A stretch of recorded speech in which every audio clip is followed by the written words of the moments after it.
또 시작해서 주목해 봐야 할 국제 뉴스 지금부터 알아보겠습니다. 워싱턴이 선지규 선임 기자와 함께합니다. 기자님 안녕하세요. 안녕하세요. 네, 앞서서도 말씀드렸습니다. 오늘 같은 경우는 베센트 재무장관 지명자 그리고 월러이스 이렇게 주요 인사들의 발언이 좀 시장에서 주목을 끌었다 말씀드렸었는데 특히 베센트 재무장관 지명자가 좀 여러 얘기를 했습니다. 하나하나 좀 정리해 볼까요?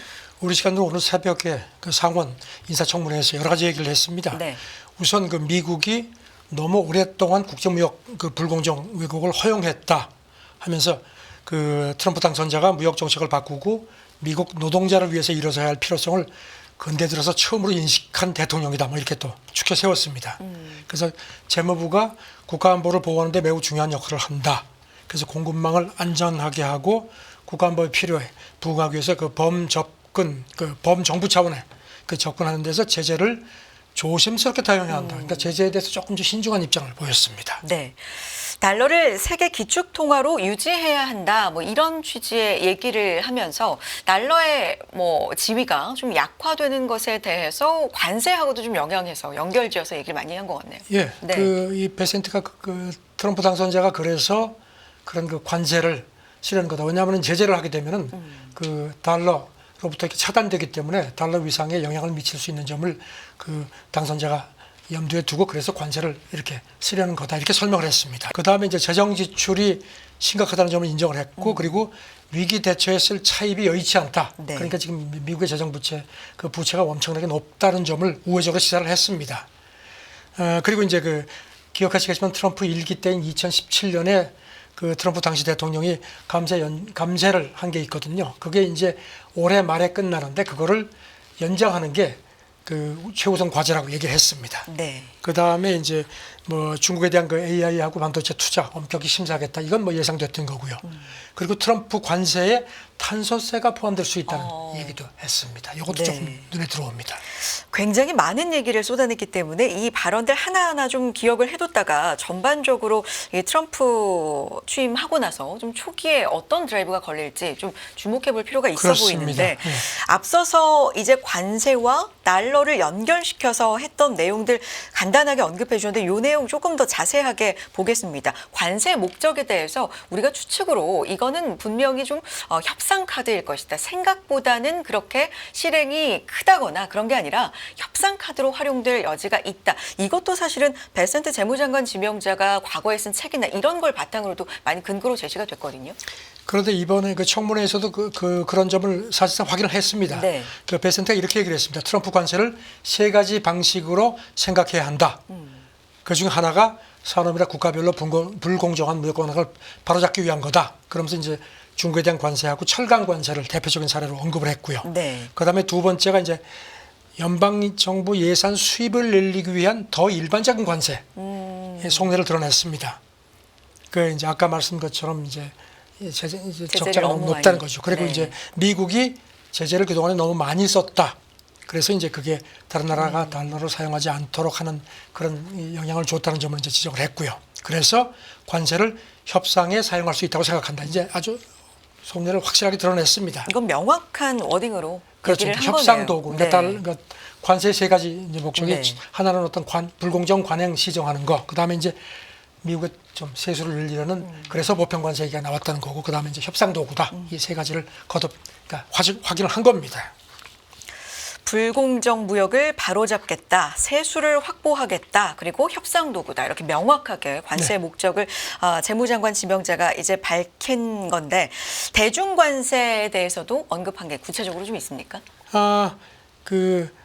이제 이거 관련해서는요. 트럼프 일기 때 이제 그 바이든 행정부 그때도 대중 관세를 이제 했는데 바이든 행정부가 그거를 유지를 하면서도 중국이 그 당시에 그 무역 합의에서 미국 농산물을 많이 사겠다고 했는데 그 약속을 제대로 지키지 않았다. 그래서 이기 행정부가 중국의 약속 이행을 촉구하고 더 사라고 압박할 거다. 이렇게 아주 드러놓고 얘기를 했습니다. 그리고 이제 그 다음에 덧붙인 게 이게 중국이 심각한 경기 침체라는 표현을 썼습니다. 그러면서 어쩌면 마이너스 4% 디스인플레이인데 이제 어쩌면이라는 표현을 붙였고요. 그러면서 그런데 중국이 정말 필요한 내부 조정이 아니고 수출을 확대해서 이거를 문제를 해결하라고 하는데 그건 안 된다.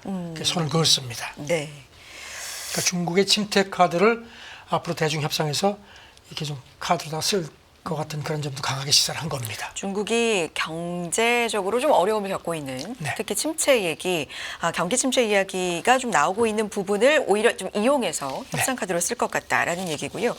안보 라인의 대북 정책 기조에 대해서도 좀 얘기를 해보겠습니다. 트럼프 얘기 안보 라인의 대북 정책 기조가 좀 구체적으로 가시화되고 있는데 어떤 점들이 이 키워드로 좀 꼽힙니까? 안보라인은 아시다시피 국방장관, 국무장관, CIA 국장이죠. 네. 이 세 지명자가 이제 청문회를 하는데, 근데 세 사람 모두가요, 그 북한 비핵화라는 그런 정책 목표를 얘기를 안 했습니다. 그리고 이제 어제도 말씀드렸지만 그 헤그세스 국방장관 지명자가 북한의 그 핵 보유국 지위라는 표현을 써가지고 조금 좀 여러 가지 얘기들이 많았죠. 어제도 말씀해 주신 네. 뉴클리어 파워라는 그렇습니다. 이게 근데 이렇게 강조해 주신 이유는 좀 이례적인 표현인가요? 그렇죠. 아니면 물론 여기 대해서 네. 이제 백악관 그 존 커비 그 소통 조정관이 그건 아니다. 뭐 그 인정할 수 없다. 정책은 불변이라고 하는데 이제 그거는 그래도 자든 그 트럼프 2기 행정부 첫 국방장관 지명자가 어쨌든지 뭐 그런 표현. 그래서 뭐 일각에서는 뭐 이 사람이 조금 좀 그런 식견이 없어서 그런 거라는 얘기도 있는데 좌우지간 공개적인 석상에서 그런 표현을 썼다는 건 의미가 있습니다. 그동안의 당국자들은 안 써왔던 좀 안 써왔죠. 자제해왔던 표현이라는 그렇죠. 거죠. 네. 그래서 이제 이 외교안보 3인방이 청문회에서 비핵화 포기라든가 뭐 이런 얘기를 전혀 하지 않았다는 겁니다. 그래서 지금 북한 핵 위협에 대한 그 트럼프 2기 행정부의 기본 기조가 근본 원인 제거보다는 위기 관리 쪽으로 가는 거 아니냐, 그런 그 관측을 좀 높였다는 지적들입니다. 일단 지금까지 파악되는 키워드는 북한의 비핵화 대신에 위기 관리. 네, 이걸 좀 강조하는 그렇죠. 분위기인 것 그렇게 같다. 이제 시사가 됩니다. 네, 알겠습니다. 다음 얘기도 관련된 얘기인데요. 루비오 지명자 얘기입니다. 남북한 어쩌면 일본, 궁극적으로 미국까지 포함하는 뭐 우발적 전쟁 위험을 낮추기 위해서 뭘 할 수 있을까? 이걸 좀 고민해야 되는데 이거 어떤 얘기입니까? 그렇죠. 루비오 지명자도 그런 얘기를 했습니다. 네. 이제 인증 청문회에 이제 서면 답변을 내서 그런 얘기를 하면서 다른 나라들이 각자의 핵무기 프로그램을 추구하도록 자극하지 않으면서 위기를 막기 위해 우리가 뭘 할 수 있는지 이제 그거를 찾고 있고 그게 우리의 해결책이다. 그러니까 이제 이런 그 기조를 얘기를 했습니다. 그럼 이게 이제 물론 뭐 나라를 거명하지는 않았지만 우리나라하고 일본 같은 데서 일각에서 나오는 그 독자적인 핵무장에 손을 그은 걸로 보입니다. 이것 또한 앞서서 말씀해 주신 위기 관리 쪽으로 그렇죠. 좀 더 한반도하고 무게를 실었다. 동북아 지역적 위험을 낮추기 위해서 위기 관리 쪽에 무게를 주는 발언으로 해석이 됩니다. 네. 비핵화 지상주의, 뭐 비핵화 원칙론하고는 어쨌든 지금까지 나온 이 언급이라든지 단어 이런 걸 봐서는 조금 거리를 두는 것처럼 보인다. 그 루비오 네. 지명자도 그 북한 정책에 대해서 좀 시간이 필요하다. 그러니까 앞으로 몇 달 정도 아마 좀 검토를 더 할 것 같다는 그런 걸 시사를 했고요. 네. 그래서 이제 현실적 위험 관리 쪽에 가깝다는 분석이 지배적입니다. 네. 그리고 이제 지금 뭐 물론 이제 앞으로 상황을 두고 봐야겠지만 트럼프 1기 때도 그 북미 정상회담 했었죠, 3차례. 그래서 이제 2기에서도 북미 간의 이른바 톱다운 외교가 재개될 가능성이 있는데 그럴 경우에 북한 비핵화 그동안에 쭉 미국이 이렇게 유지해온 그게 과연 어떻게 될지에 대한 약간의 의문점이 제기된다는 지적이고요. 그런데 기억하시겠지만 지난 대선 앞두고 공화당, 민주당, 미국 양당에서 채택한 정책 정강에도 북한 비핵화가 명시되지 않았었습니다. 그래서 그때부터 좀 뭔가 바뀌는 게 아니냐 그런 네. 그 얘기들이 좀 있었습니다. 네. 특히나 트럼프 차기 대통령과 김정은 위원장은 이제 만난 적이 있기 때문에 그렇죠. 그것들을 이제 다 우리가 기억하고 있기 때문에 또 만남이 이루어질지 북한 문제에 대해서는 어떤 외교 기조를 또 가져갈지 이 부분 지금까지는 어쨌든 위기 관리론에 좀 더 초점을 맞춘 것 같다라는 분위기 전해주셨고요. 다음 내용 넘어가 보겠습니다. 틱톡에 대한 얘기 최근에 좀 많이 나오잖아요. 이게 현실적으로 차례대로 지금 예정대로 이루어지면 오는 일요일부터 미국에서는 사용이 금지되는 거 아닙니까? 그렇죠. 네. 지금 뭐 오늘 새벽에 나온 것도 보니까 틱톡도 그걸 준비를 하고 있다고 하는데요. 일단 익명의 소식통들이 그 워싱턴 포스트에 전한 걸 보면은 그 작년 4월에 그 의회가 그 틱톡 금지법을 통과시키면서 중대한 상황 변화가 있을 경우에는 최장 90일까지 법 시행을 보류할 수 있다는 그런 조항이 있습니다. 네. 그래서 트럼프가 이거를 근거로 해가지고 취임하고 나서 길게는 한 3개월 정도 틱톡 금지법 시행 유예를 하는 행정명령을 발동하는 걸 검토 중이라는 그런 보도가 나왔습니다. 네. 취임하자마자 과연 얼마나 강한 행정명령들을 뭐 몇 개나 쏟아낼까 지금 우리가 그걸 좀 주시하고 있는 상황인데 거기에는 틱톡 금지법 시행을 유예하는 행정명령도 좀 있을 것 같다라는 얘기군요. 여기에 대해서 네. 그 백악관 국가안보보좌관에 지명된 그 마이크 월츠가 그런 얘기를 했습니다. 트럼프 그 당선자가 틱톡을 보존하기 위한 선택지들을 검토하고 있다. 사실상 확인을 했습니다. 네. 그리고 이제 그저께 그 폭스뉴스하고 인터뷰하면서도 당선인이 거래를 성사시키는 사람이 돼야 한다 하면서 행정명령에 내가 앞서가지는 않겠지만 이 거래를 성사시키기 위한 여지를 만들 거다. 이렇게 슬그머니 좀 내비쳤습니다. 네. 트럼프 당선자도 이 틱톡 금지 막는데 굉장히 그동안에 좀 언급도 하고 관심을 네. 좀 많이 보여왔죠. 내 마음속에 뭐 틱톡에 대한 네. 따뜻한 감정이 있다라든가 뭐 그다음에 이제 CEO도 만났죠. 그런가 하면은 또 미국 그 연방대법원에 지금 이제 틱톡이 마지막으로 이제 가처분 신청을 해놓은 게 있어서 이제 곧 그 결과가 나오는데 근데 그거 기각될 가능성이 높습니다. 그런데 거기 대해서도 그 금지법 시행 정지를 청원한 상태입니다. 그런데 미국 법 쪽에서는 의회가 작년에 초당적으로 통과를 시켰기 때문에 이거를 행정명령으로 뒤집는다는 거는 이거는 법적 근거도 없다는 겁니다. 그래서 지금 여기에 대해서 한 소식통 얘기가 트럼프 팀에서 대통령이 이제 트럼프가 관여해서 거래를 성사시키는 어떤 공을 트럼프한테 돌리려는 그런 쪽으로 하는 것 같다. 그래서 지금 뭐 아시겠지만 중국이 틱톡 미국 비즈니스를 머스크한테 뭐 매각한다, 뭐 머스크가 중간에 개입한다 이런 얘기들이 있었거든요. 물론 틱톡은 아니라고 하는데 네. 그래서 이런 것들이 트럼프가 계산하는 거 아니냐는 관측인데 물론 아직은 그 조심스러운 관측입니다. 뭐 일론 머스크 얘기도 나오고요. 물론 아니다라고 굉장히 일축을 틱톡 측에서도 하기도 했습니다만 뭐 미국 내에서도 좀 눈독을 들이고 있는 인사들이 여럿 있다. 이런 뉴스들이 계속 좀 나오고 있는 가운데 틱톡 얘기 조금 더 이어가 보겠습니다. 틱톡 난민이라는 표현을 이제 쓰게 되는데 미국 네티즌이 대거 유입된 중국판 인스타그램 뭐 이게 중국에서 또 화제가 되고 있다고 하는데 전해주세요. 저 마이크 월츠 그 트럼프 그 국가안보보좌관 지명자가 네. 그 먹통은 되지 않을 거라고 얘기를 하는데 미국의 그 네티즌들이 이거 안 되겠다 싶으니까 이제 중국으로 옮겨 타는 그런 게 완전히 드러난다는 겁니다. 그래서 중국판 인스타그램이 이제 샤오홍수 영문은 레드노트인데 영문명은요.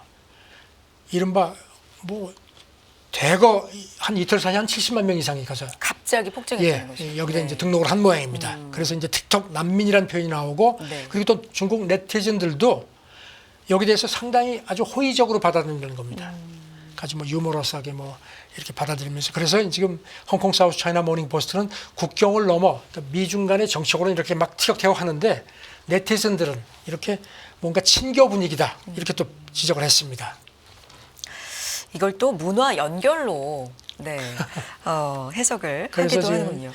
그 사우스 차이나 모닝 네. 포스트가 그 샤오홍수가 미국의 틱톡 유저가 1억 7천만 명인데 이거를 물론 다 흡수할 수는 없겠지만 이런 식으로 온다는 것은 상당히 의미가 많다는 겁니다. 특히 중국의 새로운 SNS 문화를 구축할 수도 있겠다. 그리고 이제 중국 당국이 신경을 쓰이는 게 이렇게 되면은 당국이 콘텐츠를 검열하는데 왜냐하면 미국 유저들이 대거 들어와가지고 거기서 왔다가 활동을 하면은 이게 또 걸림돌이 될 수 있다는 겁니다. 그래서 그런 묘한 또 상황이 벌어지고 있다는 점도 지적을 했습니다. 틱톡의 운명 그리고 뭐 앞서서 제일 먼저 틱톡과 관련돼서 전해주신 혹시 틱톡 금지법 시행 유예 이 관련된 뭐 행정명령 이런 여부 좀 주목해 보도록 하겠습니다. 틱톡 얘기 여기까지 하고요. 다음 얘기는 바이든 대통령이 고별 연설을 했습니다. 네. 어떤 내용 얘기는 좀 정리해 어제 주세요. 백악관에서 네. 이제 고별 연설을 했는데 아주 트럼프 쪽을 아주 맹탈을 했습니다. 네. 이렇게 얘기를 했습니다. 오늘날 미국의 지나친 부 권력 그리고 영향력을 가진 과두제가 형성되고 있다. 그러면서 이게 민주주의 전체와 기본적 권리, 자유 그리고 모두가 성공할 수 있는 공정한 기회를 정말로 위협하는 거다. 그렇게 해서 이게 이제 뭐 특히 트럼프 2기 강요하고 주요 참모들의 억만장자가 많죠. 이거를 겨냥한 거다 이렇게 미국 언론이 풀이를 했습니다. 네.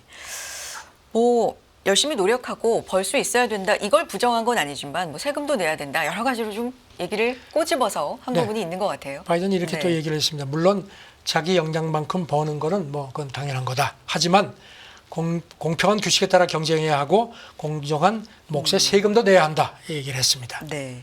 그리고 이제 이 과두제라는 게 위협하는 분야로 특히 이제 기후 문제를 거론을 했습니다. 강력한 세력이 기후위기 해결을 위해서 우리가 어렵게 만든 조치들을 없애고 권력하고 이익이란 자기네 이해관계에 따라서 견제받지 않는 영향력을 휘두르고 싶어 한다. 그렇지만 결코 여기 협박당하면 안 된다. 버텨라. 이렇게 또 촉구를 했습니다. 네.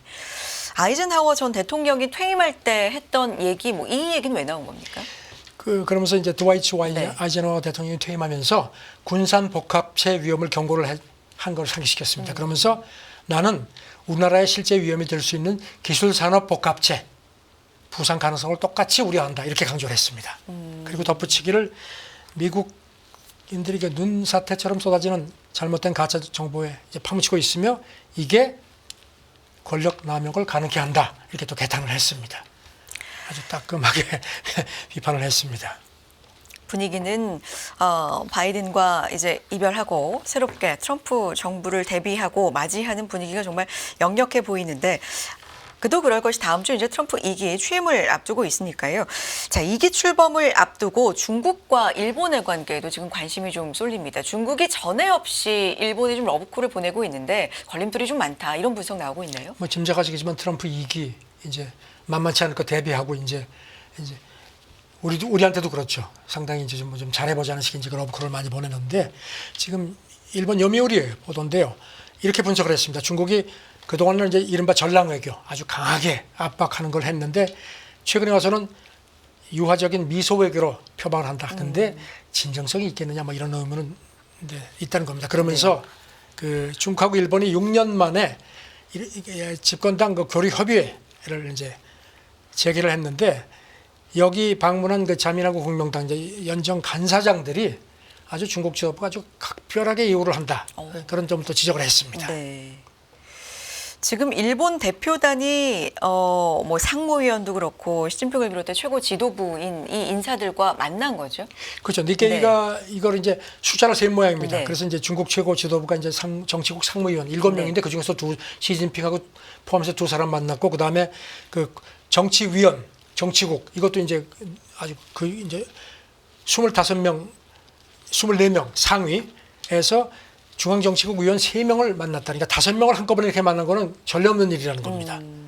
그리고 특히 이 일본 대표단이 만난 인물 중에는 미중 관계에 관여하는 인사들도 포함되어 있다는 겁니다. 그래서 이게 이제 그런 트럼프 2기에 대비해서 일본하고 좀 더 좀 돈독한 관계를 맺으려는 그런 표시다 이렇게 분석을 했습니다. 경제적으로는 무역하고도 좀 밀접한 연관이 있고 그렇죠. 염두에 두고 있는 거죠. 그래서 이제 지난 그 트럼프 1기 때 2017년 5월에 이제 당시 일본의 중국 통이 이제 그 니카이 전 자민당 간사장인데 그 사람이 가서 시진핑 만났을 때도 그 당시에 트럼프 1기가 아주 중국을 바짝 무역 쪽에서 압박하던 그 시점이었다는 점을 상기시켰습니다. 네. 알겠습니다. 관련된 얘기 조금 더 해보면 이번 협의회와 관련돼서 대중 강경 노선을 강화할 가능성이 이번 트럼프 2기 행정부도 크다 이런 분석 나오고 있다고 하는데 중국 같은 경우는 뭐 경기에 대한 우려 계속해서 좀 나오고 있는 상황이고 어떻게 연관지어서 분석 나오고 있습니까? 그래서 아까 요미우리 말씀드렸는데 네. 거기가 이제 사설에서 말이죠. 시진핑이 이웃 나라들과의 관계 개선을 서두른다고 이렇게 하면서 이제 말씀드린 대로 전랑 외교에서 미소 외교로 전환하는 그런 모습이긴 하지만 중국이 이제 자기들 전략적인 필요에 의해서 그런 거고 그리고 그러면서도 한편으로는 국가 안전 뭐 얘기를 하면서 여전히 힘으로 상대를 굴복시키는 난폭한 수법을 버리지 않고 있다 이렇게 꼬집었습니다.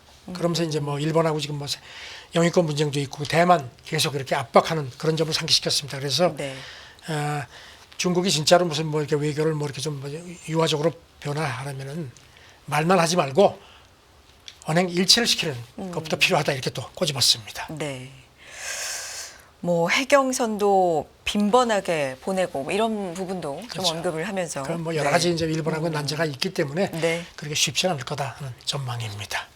알겠습니다. 다음 내용 넘어가 봅니다. 앞서서 바이든 대통령이 뭐 어떤 언급을 고별 연설에서 했는지 이런 점도 좀 전해주셨는데 그 바이든 행정부가 마지막 순간까지도 중국의 첨단 산업 불기를 집요하게 견제한다. 이 부분 내용 좀 전해주실까요? 미국 상무부가 이제 마지막에 이제 그 바이든 상무부가 아주 뭐 여러 가지를 내놨습니다. 그저께 이제 그 중국에 대한 그 첨단 수출 이제 통제 이제 강화 내용 것 중에 보니까 이제 그 첨단 생명공학 기술이 들어가는 걸 또 규제하는 그런 새로운 조치를 취했습니다. 네. 특정 장비인데요. 여기 보니까 이제 두 가지인데요. 그 세포 뭐 입자 특성 파악하는 데 사용되는 그 유세포 분석기, 그다음에 또 단백질 유전원 정보에 쓰이는 뭐 액체 크로마토그래픽 질량 분석기, 이 두 개가 규제 대상에 추가가 됐다는 겁니다. 네. 상무부 설명은 이게 국가안보 그래가지고 이제 어떤 군사적으로 전용될 수 있고, 그래서 이른바 그 비대칭 군사적 우위 달성에 악용될 수 있기 때문에 규제 대상에 넣었다고 설명을 했습니다. 항상 이런 규제를 하면서는 국가 안보에 대한 이유가 네. 가장 거의 처음에 명분으로 나오기는 하는데, 어쨌든 이와 관련돼서 뭐 어떤 분석 나오고 있는지, 수출 통제 조치 즉각 발효되는 겁니까? 즉각 발효되는데 우리를 포함한 그 A그룹, A1 그룹이라고 이제 거기는 이제 해당이 안 됩니다. 그리고 이제 물론 이제 뭐 중국이라든가 러시아 같은 거, 여기는 이제 D5 맨 마지막 그룹인데 거기는 이제 절대 안 되는 거, 기본적으로 허가가 안 되는 겁니다. 미국 상무차관 얘기는 수출 통제를 전략적으로 구성해서 국제사회 전반의 생명과학 발전을 촉진하면서도 우려국들에만 통제가 집중되도록 했다, 이렇게 그 새로운 조치를 설명을 했습니다. 알겠습니다. 다음 내용 넘어가 봅니다. 저희가 뉴욕 증시 앞서서 정리해 드리면서도 뭐 계속해서 전해드리는 내용인데, 어제도 그렇고 오늘 나온 뭐 모건 스탠이나 뱅크 오브 아메리카의 실적도 그렇고 굉장히 잘 나왔습니다. 그러니까 미국의 대형 은행들 실적이 잘 나오고 있다. 깜짝으로 나오고 있다. 네, 이 부분 좀 굉장히 잘 나오고 있습니다. 여기서 네. 뭐 JP 모건 같은 경우는 아주 뭐 여기 뭐 아주 압도적으로 잘 나온 걸로 되어 있고요. 그 다음에 그 월가 은행으로는 처음으로 연간 순이익이 $500를 넘은 걸로 그렇게 발표가 됐고요. 네. 그래서 여기 대해서 이제 다이먼 CEO가 실적 발표하면서 미국 경제가 회복력을 보이고 있다, 이런 얘기를 했고요. 네. 다만 이제 지금 아직도 진행되는 인플레, 이게 그 추이가 한동안 이어질 수 있다는 점, 그 다음에 이제 지정학적 여건이 2차 대전 이후에 가장 위험하고 복잡한 상태도 걱정이 된다, 얘기를 했습니다. 여기 대해서 그 JP 모건 그 CFO도 시장이 야성적 충동 상황이다, 그러면서 외부 위험이 심각하다고 그렇게 걱정을 했습니다. 그렇군요. 골드만, 시티, 웰스파고, 블랙록, 뭐 말씀드렸던 모건 스탠리, 뱅크 오브 아메리카 거의 뭐 대부분이 지금까지 실적을 그렇죠. 굉장히 좋게 내놓고 있는데, 블랙록의 핑크레리 CEO도 그렇고 굉장히 뭐 이제 시작이다, 이런 자신감 있는 얘기를 또 해서요. 그러니까 그 데이비드 솔로몬 골드만삭스 CEO가 네. 트럼프의 그 기업 친화적인 행보에 대해서 기대감을 표명을 했습니다. 네. 그러면서 특히 미국 대선 후에 월가 CEO들의 자신감에 유의미한 변화가 있다, 그러니까 네. 자신감이 있다는 겁니다. 그리고 아까 뭐 블랙록 말씀하셨는데 작년에 순자금 유입이 6,400억 달러가 넘었네요. 그래서 지금 전체 자산 운용 규모가 11조 5,500억 원, 뭐 기록적으로 늘었고요. 그다음에 뭐 4분기 순이익 같은 경우도 뭐 한 20% 이상 늘어나는 걸로 되어 있습니다. 네. 저는 은행 쪽 월가 은행들은 지금 뭐 상당히 표정 관리를 하기 힘든 상황인데 너무 좋아서 그런지 좀 걱정하는 모습들도 있습니다. 네. 레리 핑크 CEO의 그 자신감 있는 말, 어쨌든 다음 실적도 좀 지켜보겠습니다. 다음 내용 넘어가 봅니다. 역시 경제 얘기인데, 인도 국채 해외 뭉칫돈이 유입된다. 어떤 얘기입니까? 니혼게이 자이가 어제 쭉 정리를 했는데요. 네. 그 경제 성장 기대감도 있고, 그다음에 글로벌 주요 채권 지수에 지금 편입된 게 이제 되기 시작했거든요. 그런 것들이 자금률을 부추겼다. 그래서 지금 보니까 작년에 인도 국채에 유입된 해외 자금이 170억 달러 정도로 집계가 됐습니다. 네. JP 모건이 기억하시겠지만 작년 6월에 신흥국 국채 지수에 인도 국채를 이게 이제 넣었죠. 이게 이제 단계적으로 쭉 올라가는데, 그래서 지금 앞으로 10개월 정도 걸려서 하는데, 최종적으로는 인도, 멕시코, 중국 같은 비중 10% 정도를 높일 계획인 모양인데, 이게 이제 촉발제가 됐다는 지적입니다. 네. 사실 우리나라도 지난해 윅비 편입에 성공을 했기 때문에 이게 또 올해 같은 경우 우리 뭐 뭉칫돈이 또 들어올 기대가 뭐 이런 거 좀 연관져서 약간 상상을 해보게 되는데요. 네. 지금 좀 뭐 마무리 줘볼까요? 그 다이치 생명 네. 그 연구소 얘기는 그 인도 금리 하락을 뒷받침한다는 겁니다. 이렇게 네. 뭉칫돈이 들어오는 바람에. 그래서 지금 아시다시피 2023년 같은 경우에 7.4% 인도 실질 금리인데, 근데 10년물 국채 금리가 6.8%로 많이 내려왔다는 겁니다. 다음 달 인도 중앙은행이 금리를 내릴 것 같다는 관측이 많고요. 그리고 또 보니까 지금 블룸버그도 이제 신흥국 자국 통화 표시 국제 지수 이제 편입하기 시작할 거 30일부터 이제 인도를 집어넣기 시작하고 영국 FTS 러셀도 오는 9월부터 6개월 동안 신흥시장 국제 지수에 이제 인도 국채를 포함할 방침인데 이렇게 되니까 앞으로 한 3, 4년 사이에 한 1,000억 달러 정도의 해외 자금이 인도 국채 쪽으로 들어올 것 같다는 관측입니다. 알겠습니다. 다음 내용 넘어가 보겠습니다. 마지막인데요. 오늘 금요일이기도 한데 술 얘기네요. 네. 네. 갤럽이 조사를 해보니까요. 네. 미국의 그 G세대 90년대 중반, 2000년대 초반 출생자 이제 18세에서 34세 미국인 대상 조사해 보니까 음주자 비율이 59% 역대 최저라는 겁니다. 그리고 특히 주목되는 게 조금만 마셔도 몸에 안 좋다는 그렇게 생각하는 비율이 2000년대 초반보다 2배가량 늘어났다는 겁니다. 네. 그래서 몇 사람 얘기가 이제 술 안 먹는다. 뭐 술 문화에 별로 매력 안 느낀다. 그리고 밤에 술 아니라도 즐길 거 얼마든지 있다. 이런 식의 얘기를 한다는 겁니다. 네. 그래서 지금 뭐 주류업계가 이제 무알콜 제품 같은 거 막 내놓고 하는데 지금 여기 대해서 이제 미국 아이오와대 교수가 요즘에 젊은 층이 기성세대보다 위험 회피 성향이 더 커졌다. 특히 G세대는 술, 담배보다 가성비가 높은 즐길거리에 훨씬 더 익숙하다. 이렇게 지적을 했습니다. 네. 주류업계한테는 굉장히 좀 안 좋은 얘기겠지만 건강면에서는 좋은 소식일 수도 있고 어쨌든 G세대는 금주하는 문화가 좀 확산하고 있다라는 내용까지 전해주셨습니다. 여기까지 국제뉴스 듣겠습니다. 선재기 선임 기자였습니다. 고맙습니다. 네, 감사합니다.